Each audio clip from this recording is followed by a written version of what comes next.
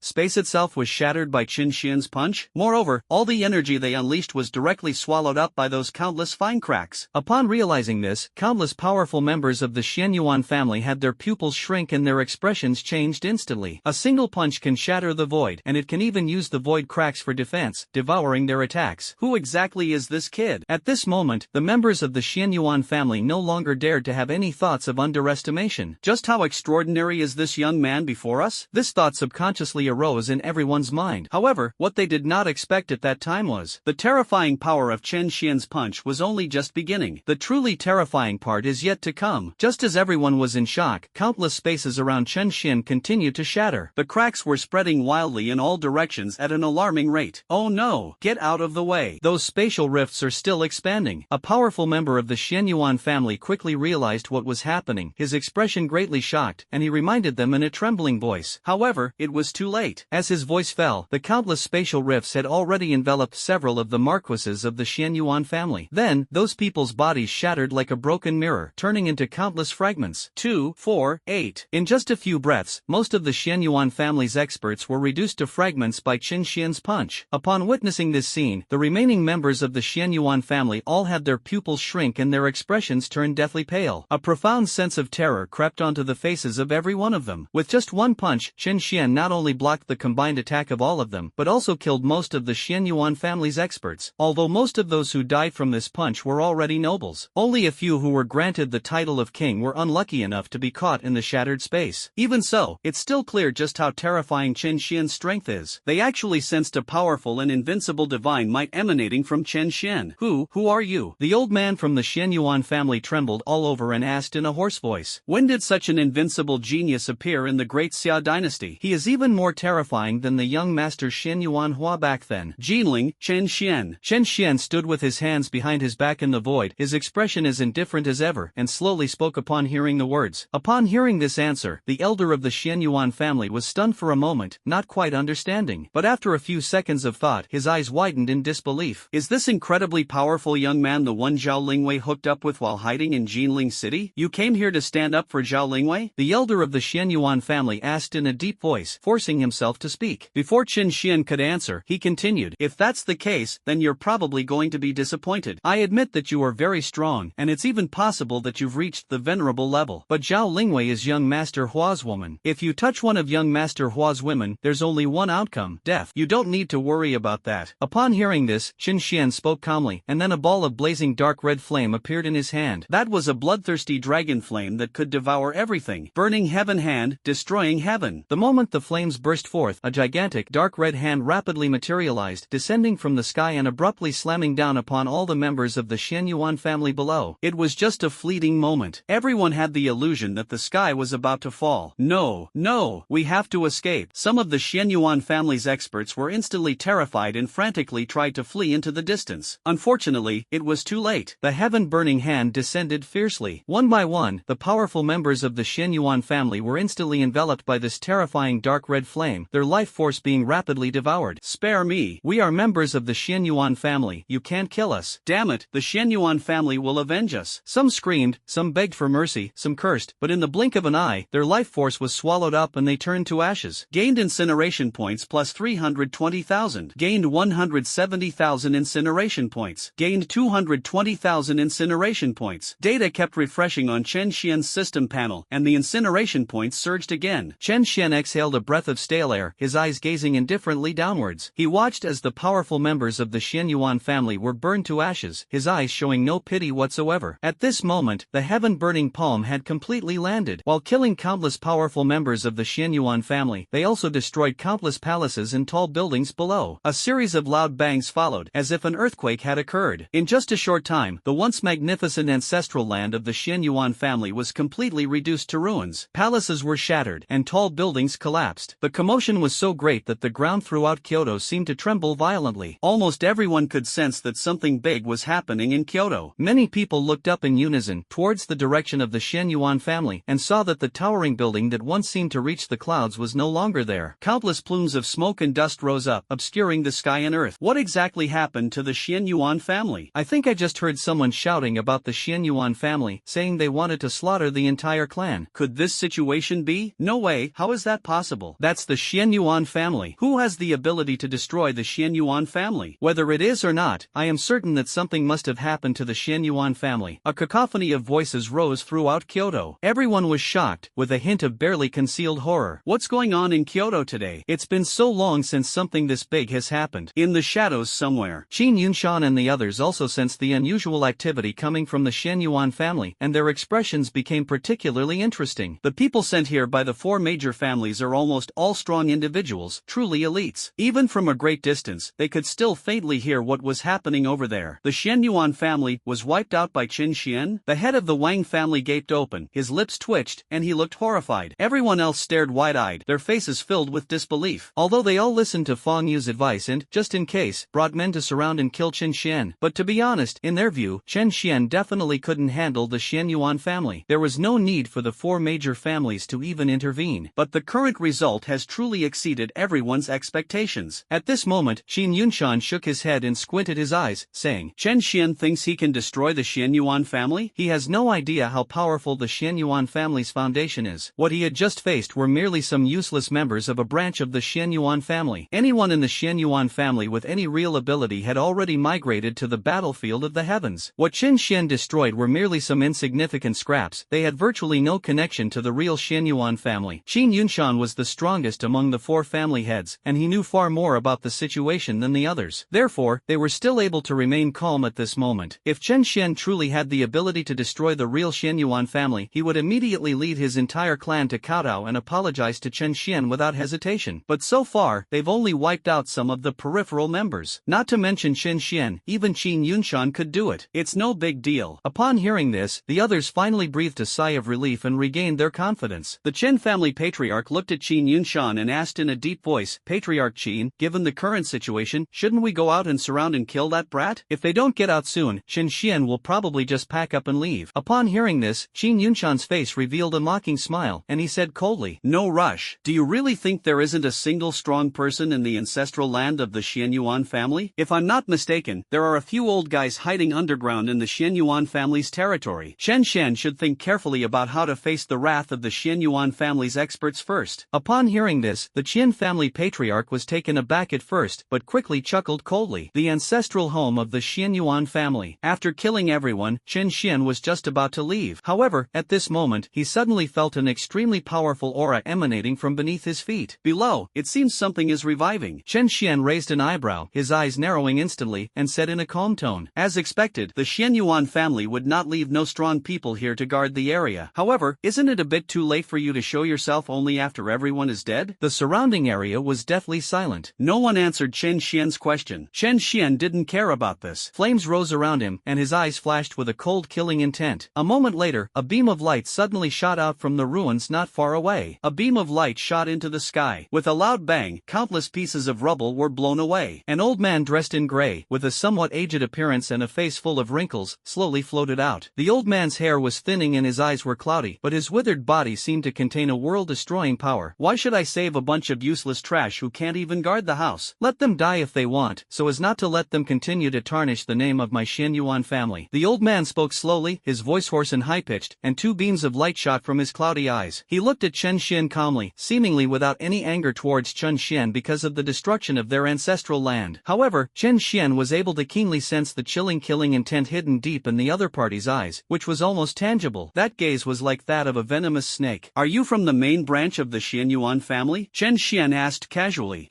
I don't deserve it. The old man shook his head, his tone devoid of any emotion. I'm just an old servant who guards the gate for the Xianyuan family. I'm a bit old, so my status is barely better than these useless members of the branch families. Qin Xian nodded casually, then his eyes flashed with coldness as he threw a punch. Since you're not from the main branch, there's no need to waste time with you. You might as well die. As Qin Xian's indifferent voice fell, an extremely hot flame instantly shot out, heading straight for the old man's face. The fist, enveloped in flames, traversed hundreds of meters in the blink of an eye, arriving before the old man. The old man seemed surprised that Qin Xian would attack so suddenly, and a look of astonishment flashed across his face as he also threw a punch. The terrifying energy exploded directly. The old man was sent flying by the punch. The old man was sent flying hundreds of meters away by the terrifying force of Qin Xian's fist. His entire body slammed into the ruins, barely managing to stop himself. Kid, it seems I underestimated translated you. The old man got up, and his voice boomed like thunder, echoing for countless miles. His gaze toward Chen Xian was filled with surprise and coldness, but without the slightest fear or apprehension. The fact that the old man was allowed to stay and guard the ancestral land by the Xian Yuan family shows that his strength is definitely not simple. The moment the words left his mouth, the old man's originally hunched figure suddenly became much larger. 2 meters, 3 meters, 4 meters. In the blink of an eye, he transformed into a giant tens of meters tall, his terrifying figure completely enveloping the entire ancestral land of the Xian Yuan family. A terrifying aura, seemingly emanating from an ancient and wild realm, was unleashed without reservation throughout the entire venue. Even the void itself trembled. Within Kyoto, countless people witnessed the appearance of that colossal giant, their eyes widening and gasping in astonishment. What is that? Is it some powerful person's superpower? It's terrifying. It actually grew into a giant tens of meters tall. That direction leads to the Xian Yuan family. Those are the Xian Yuan family's experts. If that's the case, then it's not surprising. I wonder what happened to that guy who challenged the Xian Yuan family before. What else can we do? Daring to oppose the Xian Yuan family, he is doomed. Countless people were talking at once. In the distance, inside a building, Xin Yunshan and the others also saw the enormous figure. Their eyes flickered, and they shook their heads with a sigh. I knew it. There must be powerful figures in the ancestral land of the Xian Yuan family. This time, Chen Xian is doomed. Xin Yunshan sneered, his expression full of disdain. The ancestral home of the Xian Yuan family. Chen Xian stood with his hands behind his back, hovering dozens of meters above the void, facing the enormous body in front of him. He frowned, his expression cold. So what if you get bigger? It won't change your fate, Chen Xian said in a low, somber tone. Arrogant brat. The old man snorted coldly and suddenly swung his huge hand down at Chen Xian. The terrifying power contained in his palm instantly shattered all the space in its path. Dark cracks spread through the void, and space itself was collapsing. At this moment, the old man finally revealed his terrifying strength at the venerable level. If this palm strike were to land, even if the opponent were a king-level expert, it would still kill as many as there were. The dark cracks continued to spread. The enormous hand blotted out the sky and rushed straight towards Chen Xian, whipping up a chilling gale with terrifying power. Upon seeing this, Chen Xian's gaze sharpened. He dared not be careless in the slightest, took a deep breath, and his eyes immediately emitted an eerie dark red light. He pushed his eye of truth to its limit. In an instant, all the flaws in the old man's body were clearly seen by Chen Xian. Without uttering a single word, he immediately threw a punch. Black Heaven Flame Emperor Fist. Within a radius of several miles, all the light dimmed again, and the world lost its color, leaving only a ball of flame that kept leaping and burning brighter and brighter. The two attacks collided violently. The next moment, a mushroom cloud exploded in the void, and the powerful aftershocks swept wildly in all directions. The terrifying shockwave blew countless ruins flying away. Chen Xian was also swept up by this terrifying shockwave and was sent flying a considerable distance. The old man's condition was even worse than his. His enormous body was thrown overboard and crashed heavily to the ground. You bastard! I'm going to kill you! The old man roared angrily, his eyes filled with bloodlust as he looked at Chen Xian. He just now unleashed that terrifying palm strike using his right hand. At this moment, his right hand drooped down, and a huge bloody hole appeared in his palm, with blood constantly dripping from it. The bloody hole was very deep, starting from the old man's palm and spreading all the way up his arm. Chen Xian crippled the old man's entire arm with just one punch. The power of that single punch was terrifying. You think you can kill me? Upon hearing this, Chen Xian gave a cold laugh, looking at the old man as if he were a clown. The old man's supernatural ability is likely related to physical enhancement. He can use his ability to increase the size of his opponent. However, the larger the body size, the more weaknesses are exposed. Others might not be able to detect it. However, in the face of Chen Xian's perfected eye of truth, there was nothing to hide. You think you've won just like that? Kid, you're too naive. You know nothing about the Xian Yuan family's true strength. The old man's eyes were filled with venom, and he almost gritted his teeth as he spoke. Immediately, he made a sudden gesture with his other hand towards the void. A dazzling light suddenly burst forth from the void, illuminating the surrounding area. In the old man's left hand, a huge tortoise shell had appeared. The tortoise shell was entirely gray, engraved with countless intricate patterns. It exuded an aura of extreme danger. The moment the tortoise shell appeared, Chen Xian frowned, his eyes revealing obvious apprehension. His dark red eyes suddenly turned to look at the tortoise shell, and the more he looked, the more terrified he became. On that huge tortoise shell, Chen Xian actually felt a bone-chilling cold. The chill seemed to freeze the surrounding space. Noticing the change in Chen Xian's expression, the old man smiled coldly, a smug look on his face, and said, "This tortoise shell is an ancestral artifact passed down from the Xian Yuan family. It not only has the power to suppress the void, but it can also destroy all life. Today, to die on this ancestral artifact, the tortoise shell, is an honor for you." As the old man spoke, he soon burst into wild laughter. The gray tortoise shell in his hand shone even brighter, and the surrounding gale instantly subsided, as as if suppressed by the divine power emanating from the tortoise shell. "Give me the town." The old man let out a cold shout, suddenly raised his left hand, and manipulated the giant tortoise shell to smash towards Chen Xian. The instant the tortoise shell flew out, A terrifying sense of oppression pressed down on Chen Xian from all directions. countless kilos of air were compressed. Chen Xian was shocked to find that the surrounding space had completely frozen, and even his body seemed unable to move. They could only watch helplessly as the giant tortoise shell crashed down. Chen Xian's eyes were utterly cold, yet his heart was calmer than ever before. As the enormous tortoise shell was about to crash down, he slowly opened his right hand. A seven-colored lotus flower slowly floated out from the center of his palm and flew directly towards the giant tortoise shell. Upon seeing this, the old man immediately revealed a disdainful sneer. "This tiny lotus flower thinks it can block his ancestral artifact, the tortoise shell? It's truly laughable." Hearing the old man's unreserved mockery, Chen Xian remained calm, as if he hadn't heard it at all. This seven-colored lotus flower was formed by fusing 7 different kinds of strange fire. This was the most powerful Buddha's wrath fire refinement that Chen Xian had ever unleashed from beginning to end. It should be noted that he currently possesses only 8 different types of strange fire. The fact that Chen Xian fused 7 different flames at once is enough to show how much he values this giant tortoise shell. When the 7-colored lotus flew away, it was only a very small one. However, it grew rapidly at an extremely fast pace, transforming into a giant lotus flower that covered the heavens and the earth. The Xianyuan family's ancestral artifact, the tortoise shell, slammed into the 7-colored lotus. Then, a tremendous sound that shook the void suddenly reverberated, as if it would devour everything around it. The 7-colored lotus flower exploded open. The terrifying flames, powerful enough to destroy the heavens and the earth, swept out in an instant. At this moment, the entire world, everything seemed to have completely lost its color. The entire city of Kyoto seemed to fall into a sudden, deathly silence for a moment. Anyone who looked up could clearly see a strange, 7-colored lotus flower burning above the Xianyuan family's residence. The area within a radius of several miles seemed to have been transformed into a gigantic furnace. Within that dazzling 7-colored lotus, a giant tortoise shell radiated a gray light, constantly resisting the erosion of the flames. No matter how powerful its abilities became, it couldn't advance an inch under the bombardment of the 7-colored lotus. Upon seeing this, the old man's expression went blank, and his mouth gaped open. Their Xianyuan family's ancestral artifact, the tortoise shell, was actually blocked by Chen Xian? This result was truly beyond the old man's expectations. However, things beyond his imagination went far beyond that. Just as the old man was shocked by Chen Xian's methods, a crisp sound suddenly rang out and echoed in all directions. The old man's heart skipped a beat, and he quickly looked up. Then, he saw that at the moment the 7-colored lotus flower suddenly exploded, the ancestral artifact tortoise shell, which contained endless wonders, actually showed countless dense cracks. These cracks are increasing, and increasing in number. Soon, a loud boom erupted in the void, and the giant tortoise shell shattered into countless fragments, which were violently scattered in all directions. This is impossible. Upon seeing this, the old man's face turned completely green, his eyes staring intently at the void in front of him, and the muscles in his cheeks twitching wildly. What did he see? Their Xianyuan family's ancestral artifact, the tortoise shell, was actually shattered by Chen Xian? That's an ancestral artifact. How could it be so fragile? At this moment, the old man began to question the meaning of life. Who exactly is this Chen Xian? How can he use such terrifying methods? When the 7-colored lotus fully explodes, a huge crater appeared in front of Chen Xian and the old man from the Xianyuan family. The enormous pit was shaped exactly like a lotus flower. Impossible. Impossible. That's an ancestral artifact. How could it break so easily? The old man was somewhat deranged, constantly scratching his head and roaring like a madman, appearing completely insane. Nothing is impossible, it's just that you're too weak. Chen Xian spoke calmly. The moment he finished speaking, he took a step forward and instantly appeared hundreds of meters away, standing in front of the old man. Without saying a word, Chen Xian raised his hand and unleashed a black heaven flame emperor fist. Regardless, the old man possessed the strength of a venerable one. If Chen Xian wanted to kill his opponent with a single blow with absolute certainty, he would naturally have to use the black heaven flame emperor fist, which was powerful enough to shatter the void. No,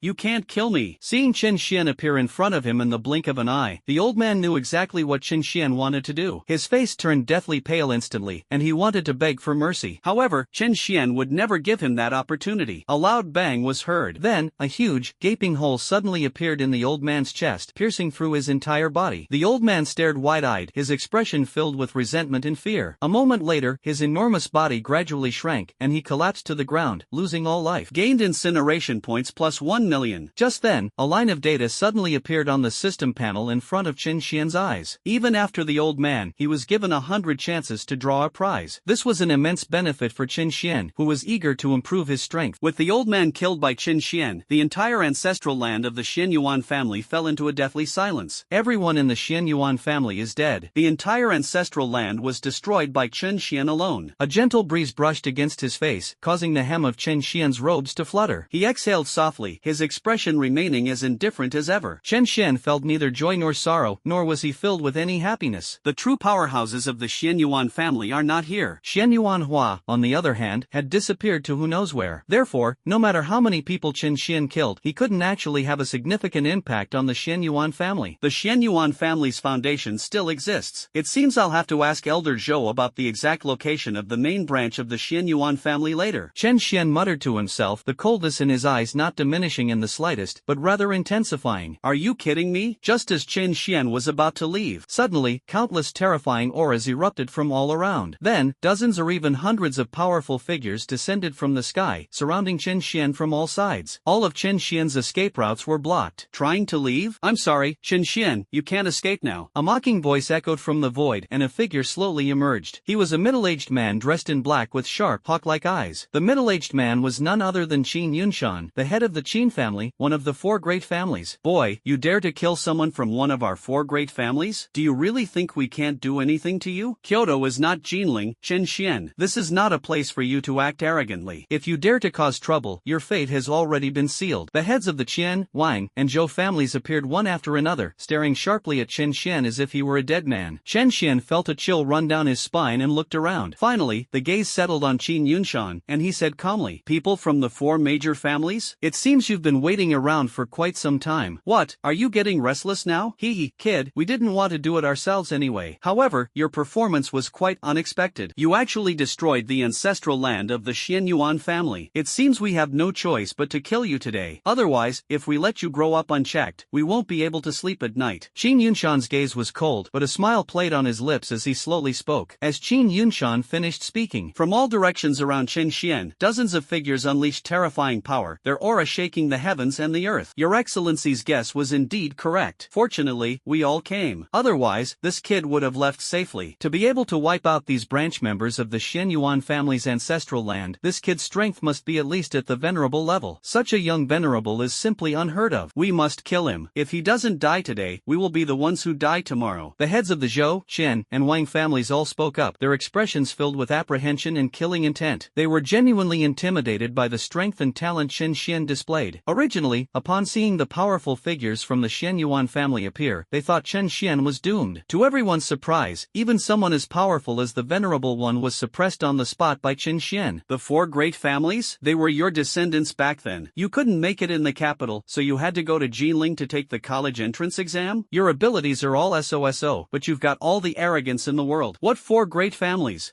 Their descendants aren't anything special. Looks like you family heads aren't much better. Chen Xian quickly regained his composure, glanced around, and spoke with disdain. He could tell that the group of people in front of him were indeed quite strong. Moreover, many of them are even stronger than the branch experts of the Xianyuan family, especially the family heads at the very front. Their terrifying auras showed that they had already broken through to the venerable level. These are all genuine venerable ones. Clearly, these four families have really pulled out all the stops to kill him, all for the sake of killing a town general like himself. It seems I'm quite valued. Chen Xian sneered inwardly, but a cold glint flashed in his eyes. He astutely noticed that when the group spoke, they mentioned the word messenger. In other words, are there other people behind him who want to kill him? Thinking of this, the first thing that came to Chen Xian's mind was the Myriad race's sect. You four great families actually colluded with the Myriad race's sect and even came to besiege and kill me in such a grand manner. Have you thought about the consequences? Chen Xian's eyes were cold as he spoke calmly, as if he had already seen through everything. Sure enough, just as he said those words, Qin Yunshan and the other family heads all narrowed their eyes sharply, becoming noticeably more alert. Although the change in expression only lasted for a moment, they quickly concealed it. But Chen Xian was now completely certain that these so-called four major families were indeed lackeys of the Myriad race's sect. It seems you have indeed colluded with the Myriad race's sect. That's fine. I'll wipe you all out later and then I won't have any burden. Because you all deserve to die. Chen Xian took a step forward without any hesitation and immediately unleashed the perfected level of the profound fire transformation. He originally only possessed the aura of a late-stage town general, but in that instant, it surged and grew stronger. Ultimately, he only briefly remained at the initial stage of being granted the title of Marquis. In the early stages of being granted a title of nobility, there was still a considerable gap between him and those who had attained the highest rank. Even so, Chen Xian's invincible aura still intimidated Qin Yunshan and the others. Everyone's pupils contracted, and a clear sense of apprehension and solemnity flashed across their expressions. They had all witnessed firsthand the methods Chen Xian used when dealing with the Xianyuan family. Therefore, no one dared to underestimate this young man who had just reached the early stage of being granted the title of Marquis. The apprehension in Qin Yunshan's eyes quickly vanished, and sensing the contempt in Chen Xian's words, a look of anger immediately appeared on his face. He said coldly, "You still want to destroy us? What an arrogant brat. Talent is talent after all. Before you fully mature, you're just a young man with good potential. Today, we will teach you how to maintain humility in the face of the strong." After Qin Yunshan finished speaking, he waved his hand and said coldly, "Go, kill this brat." The powerful figures from the four major families have long been poised to make their move. Upon hearing Qin Yunshan's order, they immediately rushed out. Everyone attacked at the same time. Lightning, fireballs, blade energy, fist energy, and ice arrows swept out in an instant. In the blink of an eye, countless killing moves, blotting out the sky, suddenly rushed towards Chen Xian, bringing with them a fierce gale. For a moment, the whole world seemed to tremble. I felt fear because of this terrifying power. Above the ancestral land of the Xianyuan family, a vast ocean of energy suddenly enveloped everything. As Chen Xian watched all this, a cold glint flashed in his eyes. With a thought, the purple spirit creation flame appeared and enveloped his entire body. Countless attacks bombarded Chen Xian in the blink of an eye, engulfing him completely. Flames and chilling air filled the sky, and the glint of swords and spears created a frenzied atmosphere. Seeing this, Qin Yunshan and the others composed themselves, a hint of smugness and disdain flashing in their eyes. What good is strength if you're powerful? They simply couldn't believe that Chen Xian could remain unscathed in the face of such a combined attack from so many people. Having withstood so many attacks, even if Chen Xian doesn't die, he'll likely be severely injured. That will be his death day. Don't stop, keep bombarding. I want to annihilate this brat and reduce him to ashes. I'll show everyone what happens when you mess with my four great families. Qin Yunshan smiled coldly and continued to direct the crowd to launch an attack. Countless energy bursts rained down, bombarding Chen Xian's direction and creating chaos in the surrounding air. The heavens and earth trembled violently. The bombardment continued for a full 10 minutes before finally stopping. The four major families and countless powerful figures all stopped their attacks, panting heavily. As the countless orbs of light slowly dissipated, everyone looked up, their eyes filled with sneers, eager to see Chen Xian reduced to a mangled mess. But then, the smiles on everyone's faces froze, turning into shock and disbelief. No way? How is this possible? Qin Yunshan's eyes widened as if he had seen a ghost, and his voice became somewhat shrill. Everyone was stunned. It's natural. They saw that at the very center of the energy bombardment, Chen Xian was enveloped in a ball of purple flames. Aside from looking a bit disheveled, he was completely unharmed. But, how is that possible? Are you guys done? Isn't it my turn now? Chen Xian's tone was extremely calm, but to everyone else, it sounded like the ravings of a demon. The nine-yang body refining technique has been upgraded to the 4th level, coupled with the terrifying regenerative ability of the purple spirit creation flame. Chen Xian possesses both terrifying defensive capabilities and vitality. He could just stand there and let these people kill him, and he probably wouldn't be seriously injured. The moment he finished speaking, the purple spirit creation flame covering Chen Xian dissipated completely. He raised his hand and sent out countless dark red flames that shot towards the powerful figures. Bloodthirsty dragon flame is said to be able to devour everything. Countless dark red flames suddenly shot out like streaks of light, hitting several powerful figures from the four major families in the blink of an eye. The group's expressions changed as they sensed their life force being devoured by a terrifying energy. Something's wrong. There's something strange about this flame. Some people turned pale and tried to scream, but before he could even finish a complete sentence, his life force was completely devoured, his cultivation vanished, and his body turned to ashes. It vanished directly into the air. Upon seeing this, Qin Yunshan and the others felt a chill run down their spines. A single wisp of flame could devour a marquis-level expert? Is that really possible? You absolutely must not get touched by this kid's flames. After being shocked, Qin Yunshan's first reaction was to speak up and remind everyone, but his voice had barely faded when Chen Xian's figure vanished in the blink of an eye. When he reappeared, a long sword forged from flames had appeared in his hand, and he slashed down fiercely. Fiery red swordlight covered the sky and earth. More than a dozen powerful individuals were cut in half at the waist by Chen Xian's terrifying strike. Gained incineration points plus 340,000. Gained incineration points plus 240,000. The number of incineration sites has surged again. But at this moment, Chen Xian didn't care about anything else. He transformed into an unparalleled killing god, wielding a flaming longsword, and with every move, he reaped the lives of many powerful individuals. Before Qin Yunshan and the others could react in time, more than 20 experts at the rank of Marquis or above were killed on the spot. All of this happened too fast. Oh no! If this kid keeps killing, everyone will be dead. The Zhou family patriarch reacted, his face darkening, his voice trembling trembling slightly. It's our turn to make a move. This kid's strength is terrifying. Any expert below the peak of the king ceiling realm would be instantly killed if they encountered him. The head of the Qian family could no longer sit still, his eyes turned bloodshot. Those powerful figures who were killed were the backbone of their respective families. If all those people die, the four great families will be completely ruined. Attack him together and kill him. In the end, it was Qin Yunshan who made the final decision. In an instant, the heads of the four major families rushed out and surrounded Chen Xian from four directions. Give me the town! Qin Yunshan suddenly roared, and terrifying lightning erupted from his hands. The lightning quickly spread, weaving a huge net that pressed down on Chen Xian. The heads of the Zhou, Wang, and Xian families also took action. They could either suppress Chen Xian directly or unleash a terrifying aura, intending to kill Chen Xian on the spot with a single move. The combined power of the four venerables was even more terrifying than the combined attack of dozens of powerful individuals just moments before. A massive mountain appeared out of nowhere and pressed down on Chen Xian. A vast net sealed off the heavens and earth, cutting off all of Chen Xian's escape routes. A jet-black spear transformed into a giant black dragon, roaring as it charged madly toward Chen Xian. As the four venerable ones made their move, their terrifying power froze the entire surrounding space. Time seemed to stand still at that moment. Of course, all of this is just an illusion. Freezing time is not something that can be done at the venerable level. Even so, the combined power of the four venerables was terrifying enough. Even Chen Xian couldn't help but show a hint of seriousness in his eyes. Even he had never experienced facing the combined might of four venerable ones at once. However, Chen Xian showed no fear whatsoever. On the contrary, his eyes were filled with intense fighting spirit. He pushed the nine-yang body refining technique to its limit in that instant. Powerful qi and blood flowed through Chen Xian's body like a rushing river, making a gurgling sound. His physical strength increased dramatically. As the giant mountain was about to crush down, Chen Xian neither dodged nor avoided it, but instead unleashed a powerful punch. All of this seemed slow and unremarkable. But the moment the fist struck, it was earth-shattering. A deafening sound echoed in everyone's ears, and terrifying aftershocks poured out wildly in all directions. Qin Yunshan and the others were unable to stop themselves from backing away. Immediately afterwards, they saw that cracks were emerging from the bottom of the enormous mountain. The cracks spread rapidly. After a long while, with a loud bang, the mountain was blasted into dust by Qin Xian's punch. Qin Yunshan's pupils contracted. His expression changed for a moment, then he gritted his teeth and pressed forward sharply. In an instant, the immense power emanating from the lightning net that descended from the sky suddenly increased several times over. The terrifying lightning bolts, like giant pythons, lunged at Qin Xian. The black dragon that the spear transformed into also rushed to Chen Xian's side. The jet-black dragon roared and was about to bite Qin Xian. However, at that moment, a pair of hands suddenly shot out, arriving first and grabbing both ends of the dragon's gaping maw. Then, Chen Xian exerted force. The enormous, jet-black dragon was torn in two by brute force and vanished instantly. The giant lightning pythons all around were about to strike. But at this moment, a bright blue flame suddenly appeared on Chen Xian's body. Flames erupted, instantly shattering all the lightning. Then, a sharp phoenix cry rang out. The flames, entirely azure blue, transformed into a majestic phoenix surveying the world. The ice flame phoenix flapped its wings, and the entire world was instantly swept up by a biting, chilling wind. The giant lightning net that Qin Yunshan had almost unleashed with all his might was directly frozen. At that moment, Qin Yunshan and several other venerables felt their supernatural powers completely solidify, making them impossible to mobilize. The four venerable ones' pupils shrank sharply, their eyes filled with shock. The remaining experts from the four major families were completely frozen and unable to move. At this moment, everyone became like fish on Chen Xian's chopping board, at his mercy. Venerable one, is that so great? It's not like I haven't killed before. Chen Xian surveyed the entire scene with an indifferent gaze, took a step forward, and his figure vanished instantly. When he reappeared, he was already in front of the Wang family patriarch, and he unleashed the Black Heaven Flame Emperor fist with ferocious force. A crisp cracking sound rang out. The head of the Wang family, a genuine venerable one, was actually blown up, turning into countless fragments. At the moment the head of the Wang family fell, it seemed as if blood-red thunderclouds rolled up across the heavens and earth. The scene was deathly silent. The entire world, except for the ever-rolling blood-red thunderclouds, was plunged into a deathly silence. Qin Yunshan and the others all had their pupils shrink, their eyes revealing intense fear. A truly venerable master, just like that, died? He only used one punch? At this moment, even someone as powerful as Qin Yunshan completely changed his expression. Originally, no matter how much strength Chen Xian displayed, he would at most be wary and eager to kill Chen Xian. But in Qin Yunshan's view, whether or not he could kill Chen Xian, his own safety was not in any problem. No matter how strong Chen Xian is, could he possibly kill a veteran venerable like him? But now, he watched helplessly as a venerable figure was shattered without even a single punch from Chen Xian. Qin Yunshan finally lost his composure completely. It should be noted that even though his strength is the greatest among among the several family heads, but its strength is also quite limited. Chen Xian was able to kill the head of the Wang family with a single punch. Does that mean that even if it were him, he might not be able to withstand Chen Xian's punch? Not only Qin Yunshan, but the other family heads also felt the same fear. Their strength is no greater than that of the Wang family patriarch. The head of the Wang family perished in the blink of an eye. How good can their fate be? Just as everyone was stunned and bewildered, Chen Xian's figure flashed and disappeared from the spot once again. When he reappeared, he was already standing close to the head of the Qian family. No, I surrender. I promise the Qian family will never bother you again. The Qian family patriarch's pupils constricted sharply, and his heart leaped into his throat. A wave of immense terror washed over his face. He instinctively reached out to beg for mercy. He showed absolutely no demeanor of a venerable level expert. However, Chen Xian seemed not to hear him and threw another punch. The world lost its color once again. Darkness swept across the entire scene. A burst of blazing fire suddenly erupted, boiling wildly at an alarming speed, engulfing the entire sky. Upon seeing this, Qin Yunshan and the Zhou family head both realized something was wrong and instinctively rushed over to rescue the Wang family head. If the head of the Wang family dies, their situation will only get worse. At the same time, the two of them were also very frightened. Chen Xian's movement technique is truly too unpredictable. It's impossible to defend against it. Hey kid, stop! Qin Yunshan shouted sharply, and a ball of lightning suddenly condensed in his hand, which he blasted directly towards Chen Xian's back. The Zhou family patriarch also went all out, his jet black spear instantly piercing through the void and shattering everything. The lightning ball and the spear were about to hit Chen Xian. However, at this moment, Chen Xian's body suddenly trembled. An extremely powerful surge of blood energy instantly erupted, transforming into an invisible barrier that enveloped his body. At the same time, the purple spirit creation flame appeared, enveloping Chen Xian completely. Chen Xian's Black Heaven Flame Emperor Fist and the combined attack of Qin Yunshan and others were unleashed almost simultaneously, hitting their targets. The head of the Qian family was sent flying backward, with most of his body turning into dust. At the most critical moment, he still managed to dodge with all his might, instead of turning into countless fragments like the head of the Wang family. Even so, his situation was still not good. His entire half-body was reduced to dust. Even if he was a venerable one with a tenacious life force, he probably wouldn't last long. Their demise was only a matter of time. At that moment, the terrifying lightning ball and the jet black spear slammed into Chen Xian's back. The blood and chi barrier shattered with a loud bang after holding on for half a second. The violent power poured entirely onto Chen Xian's back. Qin Yunshan and the others clearly saw that the flesh and blood on Chen Xian's back exploded the moment the attack hit, turning into countless blood mists. There's a chance. Qin Yunshan was overjoyed and planned to press his advantage. Sure enough, no matter how strong Chen Xian appeared, in the end, he was just a mortal. It's not as mysterious as they imagine at all. If the attack hits, this kid will still die. Kill him, at all costs. Qin Yunshan simply gave up on rescuing the Qian family patriarch and suddenly shouted, calling on the Zhou family patriarch to unleash their power together. However, he had barely finished speaking, but to everyone's surprise, Chen Xian's flesh, which had been blasted apart, recovered in the blink of an eye. Countless pieces of flesh and blood regenerated in that instant, restoring everything to its original state. It was as if they had never been hurt at all. Seeing this, Qin Yunshan and the Zhou family patriarch were both stunned, their eyes filled with fear and horror. The deadly attacks they unleashed with all their might upon hitting Chen Xian miraculously healed his injuries in the blink of an eye. What kind of monster is this? At this moment, Qin Yunshan and the others no longer had any fighting spirit when they looked at Chen Xian. They were already trying to escape. What are they going to use to fight such a monster? You can't hurt them with your bare hands, and even if you manage to hurt them, you can't kill them at all. They can recover in the blink of an eye. Chen Xian wanted to kill them, but all he needed was one punch. If they're not careful, they could die here. They had worked so hard to cultivate to the venerable level. How could Qin Yunshan and the others be willing to die like this? With these thoughts in mind, Qin Yunshan suddenly slammed his palm down, directly striking the Zhou family patriarch. The Zhou family patriarch was sent flying towards Chen Xian's side. He himself, however, used the recoil to fly backward and disappeared into the distance in the blink of an eye. The head of the Qin family actually abandoned everyone and fled. The powerful figures from the four major families present, as well as the heads of the Qian and Zhou families, were completely stunned. The Zhou family patriarch's eyes were bloodshot with rage as he gritted his teeth and roared, "Qin Yunshan, you'll die a horrible death." He was filled with shock and anger. He never expected that Qin Yunshan would push him out to his death to buy time for his escape. However, the Zhou family patriarch was, after all, a venerable one, and his reaction was very quick. Seeing that he was getting closer and closer to Chen Xian, he suddenly thrust out with his spear. "Kid, don't think you can kill me so easily. Take this." The Zhou family patriarch thrust out his spear like a dragon, unleashing an extremely terrifying and powerful aura. It seemed as if it was about to shatter the heavens and earth. Seeing this, Chen Xian neither dodged nor avoided, but suddenly stretched out one hand. The tip of the black spear was firmly gripped by Qin Xian's hand, unable to advance even an inch. Is that so? Killing you? Isn't that easy? At this moment, Chen Xian's indifferent voice suddenly rang out throughout the entire venue. As Chen Xian's indifferent voice fell, the bloodthirsty dragon flame suddenly surged forth, transforming into a ferocious giant dragon that swallowed the Zhou family patriarch whole in one gulp. Countless people watched as the Zhou family patriarch struggled frantically inside the giant dragon's belly, his expression growing increasingly terrified. Finally, after struggling for a while, it completely lost its strength and vitality. A venerable one was literally drained of his life force and energy by the bloodthirsty dragon flames. Chen Xian's eyes were indifferent, his expression devoid of joy or sorrow. With a wave of his hand, the blood-red dragon flew directly back into his body. Then, the immense life force and energy gained from devouring the Zhou family patriarch suddenly entered his body. At this moment, Chen Xian's supernatural power, which had been mostly depleted, was restored to its peak. His eyes grew brighter and brighter, as if they could see through everything. Monster, monster. This kid is a monster. He's immortal, there's no chance at all. Escape, we have to escape. The powerful figures from the four major families around them were utterly terrified and fled in all directions. Even with only half his body remaining, the Qin family patriarch was doing everything in his power to escape this place as quickly as possible. The fear that Qin Xian instilled in him was simply too intense. The head of the Qian family even had a misconception. Chen Xian is even more terrifying than the supreme expert he once encountered in the Myriad race's sect. But how could that be? This kid seems to be only 18 years old, right? How come he's so powerful? Various ideas flashed through his mind. At this moment, the head of the Qian family felt a pang of regret. If he had known Qin Xian was so dangerous, he would never have bothered with him, even if it meant his death. What's the difference between this and sending someone to their death? In just a short while, the head of the Qian family had already fled more than 10 miles away and was about to leave the territory of the Xian Yuan family. However, at that moment, an indifferent voice suddenly rang in his mind. You're already in this state, and you still think you can live? The moment that sound came out, the Qian family patriarch's pupils shrank, and his expression immediately turned terrified. Chen Xian caught up so quickly? No. Just as the Qian family patriarch was filled with fear, a young, indifferent face quickly appeared in his sight. You are, after all, a venerable one. I shall see you off on your journey. Chen Xian spoke calmly and threw a punch. A dazzling burst of flames suddenly erupted, instantly engulfing the mangled body of the Qian family patriarch. No, I don't want to die. The head of the Qian family still tried to struggle, but his will to live was quickly swallowed up. Before the life force dissipated, he could vaguely see that countless places within a radius of dozens of miles were rising with dazzling flames. Those were powerful figures from the four major families. At this moment, they were all engulfed by Qin Xian's flames? But when did this happen? Before chasing after him, Qin Xian had already killed everyone else? The Qian family patriarch's gaze shifted again. He saw a streak of light flying away at an extremely fast speed in the far west. That was Qin Yunshan's escape light. Heh, Qin Yunshan, everyone's dead. Do you think you'll survive? Suddenly, the head of the Qian family seemed to have come to a sense of relief. He smiled bitterly and his body turned into ashes. After killing the head of the Qian family, Chen Xian chased after Qin Yunshan without looking back. Beneath his feet, several flames burned wildly, providing him with terrifying propulsion. Chen Xian's powerful physical body instantly shattered the void, chasing after Qin Yunshan at an extremely terrifying speed. In the blink of an eye, the distance was reduced by more than half. In the distance, sensing Chen Xian's approaching presence, Qin Yunshan's forehead broke out in a fine layer of cold sweat. At that moment, he was utterly terrified. Aside from running away, Qin Yunshan no longer wanted to care about anything else. What about the four great families? What about the orders from the Myriad race's sect? He didn't want to care about any of it anymore. What Qin Yunshan needs to do now is to escape that terrifying killer as soon as possible. That guy was absolutely terrifying. Qin Yunshan finally understood why the Myriad race's sect was so determined to kill Qin Xian. If such a prodigious young man is allowed to continue growing, humanity will soon produce a super strong individual. At that time, what awaits the Myriad race's sect will likely be a devastating blow. Chen Xian, I surrender. I am willing to submit to you and become your slave, as long as you spare me. Qin Yunshan fled frantically, and realizing he couldn't shake off Qin Xian, he immediately shouted in terror. One of the venerable ones directly expressed his submission and said he would become Qin Xian's slave. It is evident just how intense the fear Qin Xian instilled in him was. Submit? That's too weak. I don't need it. Upon hearing this, Qin Xian smiled coldly, his eyes unwavering. His body swelled again, and he charged out in the blink of an eye. They actually crossed a distance of several thousand meters and arrived behind Qin Yunshan. Without a word, he threw a punch. The terrifying fist energy instantly tore through the void and spread directly toward Qin Yunshan. With a loud bang, Qin Yunshan was hit directly, his entire body flew backward, and he spat out a mouthful of blood. You can't kill me. I know a lot about the Myriad race's cult. If you let me go, I'll tell you everything. Qin Yunshan disregarded everything else in order to survive. However, Chen Xian still ignored him and threw another punch. One punch after another blasted through the void, causing it to tremble violently. Qin Yunshan couldn't even utter a complete sentence. Blood kept spilling from his mouth, and even his powerful body, as strong as a venerable one, was constantly crumbling. Large swaths of blood rained down from the sky. Finally, after Qin Xian sent him flying with a single punch, he wasted no more time and unleashed the Black Heaven Flame Emperor Fist. A crisp cracking sound rang out. Countless cracks gradually appeared on Qin Yunshan's entire body, and it finally shattered with a bang. It turned into a sky full of blood mist. Today, 5 venerable ones have fallen in Kyoto. The entire world seemed to be mourning this, with countless thunderclouds rolling across the sky. The sky turned blood red, and torrential rain poured down. Gained 800,000 incineration points. In today's battle, Chen Xian's kill points surged once again, reaching an unprecedented level. He slowly exhaled a breath of stale air and silently prayed, "System, give me a lottery draw." Soon, in Chen Xian's view, the huge wheel on the system panel began to spin. Finally, the roulette wheel slowly came to a stop. At that moment, a line of information immediately appeared in front of Chen Xian. Ding! Congratulations, host, you have obtained the extraordinary flame, Taiji Divine Flame. The Taiji Divine Flame, according to legend, originates deep within the boundless universe, a divine fire born alongside the sun, powerful enough to incinerate everything and dispel illusion. Ding! Congratulations, host, you have obtained the extraordinary flame, Taiji Divine Flame. The Taiji Divine Flame, according to legend, originates deep within the boundless universe, a divine fire born alongside the sun, powerful enough to incinerate everything and dispel illusion. The instant the roulette wheel stopped spinning, several lines of clear text suddenly appeared in Chen Xian's vision. His eyes lit up instantly. However, Chen Xian did not immediately choose to accept the new strange fire. Because the lottery hasn't stopped yet. This time, Chen Xian killed far too many powerful figures. Moreover, their strength was almost all at least at the rank of Marquis, and each of them provided him with a large number of incineration points. The lottery has only just begun. Ding! Congratulations, host, you have acquired the martial art, like a shadow following the wind, movement technique.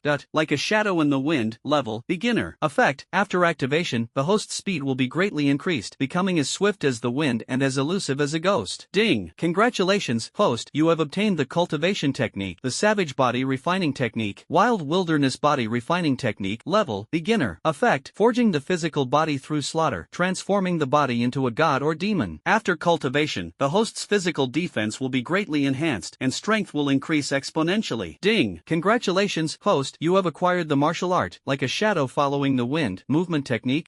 Like a shadow following the wind, level, perfect. Effect, after activation, the host's speed will be greatly increased, becoming as swift as the wind and as elusive as a ghost. Activating this movement technique allows the host to create illusory clones, each possessing 30% of the host's original strength. Ding! Congratulations, host, you have obtained the cultivation technique, the savage body refining technique, wild wilderness body refining technique, level, great success. Effect, forging the physical body through slaughter, transforming the body into a god or demon. After cultivation, the host's physical defense will be greatly enhanced, and strength will increase exponentially. Upon mastering the savage body refinement, one gains the power of gods and demons, enabling regeneration of flesh and blood, and the ability to shatter mountains and rivers. The roulette will stop several times in a row. Chen Xian's newly acquired movement techniques and body refining skills have both reached perfection or great success. However, just when he thought that this was the limit, on the system panel, several lines of text reappeared, emitting a pale golden light. Ding! Congratulations, host, you have obtained a new strange fire, the 9 Netherworld Dark Prison Flame. The 9 Netherworld Dark Prison Flame, extremely keen and dark, is filled with endless killing intent. It possesses the ability to amplify killing intent, seal the void, and imprison everything. Host, do you wish to accept? There's actually a second strange flame? Chen Xian's eyes widened, his breathing became rapid, and the light in his eyes grew even brighter. Whether it's the movement technique of shadow follows the body or the cultivation technique of wild and untamed body refining technique, both are top-tier cultivation techniques. Just by looking at the description, it's clear that it greatly enhances Chen Xian's strength. However, to Chen Xian's surprise, after already drawing one strange fire, he actually obtained another new strange fire. 9 Netherworld Dark Prison Flame. Just from the name, you can tell this strange fire is probably not simple. Strengthening killing intent, sealing off the void, is this still an ability that a strange fire can possess? Chen Xian's eyes flickered as he pondered silently. However, he quickly shook his head, stopped thinking about it, and immediately muttered in his mind, "Accept the strange fire." Ding! Congratulations, host, you have received the Tai Chi Divine Flame. Ding! Congratulations, host, you have accepted the 9 Netherworld Dark Prison Flame. Would the host like to fuse? As Chen Xian finished speaking, two terrifying energies surged into his limbs and bones. The next moment, Qin Xian's aura suddenly surged, and in the blink of an eye, he broke through the barrier of cultivation. Even after his cultivation broke through to the peak of shock, the rapidly rising aura emanating from Qin Xian did not stop. It continues to climb, finally, accompanied by a deafening roar. Qin Xian's body trembled violently, and the immense aura within him instantly grew countless times, stepping into a completely new realm. At this moment, Qin Xian could clearly feel that his connection with the world around him had become much clearer. It was as if he could mobilize the energy that was circulating in the world around him with just a thought. To mobilize the power of heaven and earth with one's own body. This is the ability that can only be obtained after breaking through to the rank of Marquis. Finally, I've been granted a title. As Qin Xian sensed the changes within himself, his eyes gradually lit up, and he slowly exhaled a breath of stale air. Host, Qin Xian. Constitution, burning body, strange flames, azure lotus flame, profound yellow flame, bloodthirsty dragon flame, myriad beast flame, ice phoenix flame, divine firmament, thunder flame, purple spirit creation flame, profound void heavenly flame, Taiji divine flame, 9 netherworld dark prison flame. Cultivation level, mid-stage Marquis. Cultivation techniques, spirit tiger fist, perfected, 9 yang body refining technique, 4th level, great sun breathing method, perfected, savage body refining technique, great success, martial arts, profound fire transformation, perfected, eye of illusion, perfected, Buddha's wrath refinement, perfected, heaven burning hand, perfected, black heaven flame emperor fist, perfected, like a shadow following the wind, perfected. Incineration point, 8,000. This battle directly raised Qin Xian's cultivation level from the late stage of the town general realm to the mid stage of the Marquis realm. Such a huge improvement would probably shock anyone who knew about it. Qin Xian quickly withdrew his gaze and turned his eyes to the distance. The powerful figures of the 4 major families have now been wiped out. However, there are definitely other powerful figures guarding their territory. Now that it has been confirmed that the 4 major families have colluded with the Myriad race's sect and that the two sides have become mortal enemies, Qin Xian naturally had no reason to let the other party off the hook. With this in mind, Qin Xian suddenly rushed out, transforming into a streak of light and instantly shooting into the distance. After Qin Yunshan led the group of powerful figures away, only a few older elders remained in the main hall. Third elder, do you think the patriarch will be able to kill Qin Xian this time? The second elder, whose hair was thinning, sat on the left side of the main hall and asked curiously. The third elder, a burly old man, sneered upon hearing this, and said disdainfully, "Isn't that obvious? If the 4 major families join forces to kill him, even if Qin Xian is a venerable level expert, he will still die. From the moment he dared to provoke my 4 great families, his fate was already sealed." The third elder's words had barely faded when the entire Qin family hall was suddenly enveloped by a terrifying killing intent. In an instant, the pupils of the elders in the hall shrank, and their blood seemed to freeze and turn cold. Then, a stream of light fell from above, smashing through the ceiling and landing right in front of everyone. When the smoke dissipated, to everyone's surprise, an incredibly young figure stood there calmly. "Just now, I think I heard someone talking about me." Qin Xian scanned the entire room and said indifferently, You